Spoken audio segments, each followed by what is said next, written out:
মারছে, তারপর আবার ভাত খাওয়াইছে, এরপর আবার মারছে, আবার খাওয়াইছে।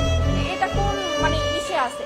মানুষকে তো এরকম মাইরে ফেলায় না। সে যদি একটা খুনিও হইতে পারে, তাহলে তো এরকমের জীবন তো মাইরে ফেলাইতে পারে না। বলেন, ওরা প্রশাসনের কাছে দেন, কিন্তু ওরা ওরা মাইরেন না। নিতে হলে টাকা দিতে হবে 35,000।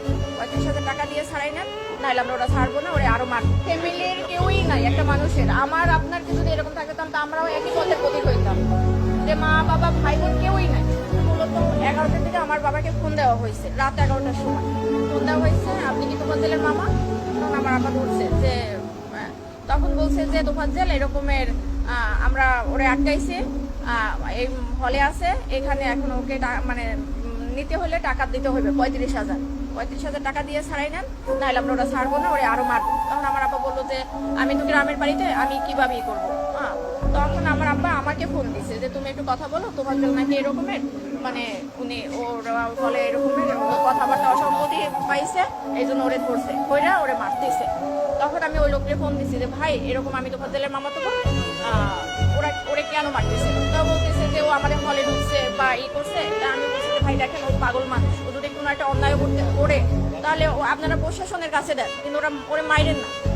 তখন বলে কি আপনি যে পাগল, কিন্তু ও তো ওর আচার আচরণের কথাবার্তা, একটা পাগলের মামার নাম্বার কেন মুখস্থ থাকবে? একটা পাগলের সে চাচাতো ভাইয়ের নাম্বার পর্যন্ত মুখস্থ থাকে, তাহলে সে কিভাবে পাগল হয়? আমি বলছি যে দেখেন, ও অনেক মেধাবী ছিল, ওর মা বাবা ভাই বোন সবাই কেউই নাই বলতে গেলে। তো ও এই কারণে ওর ভাই লাস্ট গত বছর 15 রোজায় হলো লিভার ক্যান্সারে মারা গেছে। তো ওই ভাইয়া, ও আগে মাথায় সমস্যা ছিল, ভাইয়া অনেক ডক্টর দেখাইছে, মানে আমার ফুপু মারা যাওয়ার পর থেকে ওর এই সমস্যাটা হয়েছিল। কিন্তু কারো কোনো ওই যে আপনি খাবার খাচ্ছেন, আপনার থেকে টান দিয়ে নিয়ে খাইলো, মানে ওর ক্ষুধার জ্বালার কারো থেকে টাকা নিল চাইয়া, যে এইরকম। ওর বাবা মারা গেছে রোড অ্যাক্সিডেন্টে 8 বছর আগে। 5 বছর আগে ওর মা মারা গেছে লিভার ক্যান্সারে। তারপর ছিল ওরা 2 ভাই। ওর ভাই হলো নাজিরপুরের থানার এসআই নাসির হোসেন।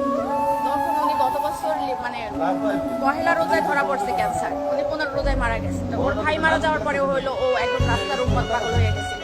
তারপর আমরা অনেকবার ট্রাই করছি ওরে পাবনায় নেওয়া, ডক্টর দেখানোর জন্য বা করার জন্য, কিন্তু ওরে মানে ইয়ং তো, ওরে ঘইরাও বাইদাও রাখার মতো ওরকমই না। একবার শিকল ভাইকেও ছুটে গেছে, যেদিনকে আমরা সকালে পাবনায় নিয়ে যাবো।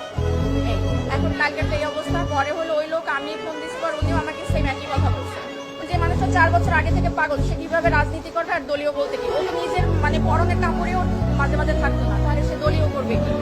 মানুষকে তো এরকম মাইরে ফেলায় না। সে যদি একটা খুনিও হইতে পারে, তাহলে তো এরকমের জীবন তো মাইরে ফেলাইতে পারে না। বলেন, এটা কোন আইনে আছে আর কোথায় আছে?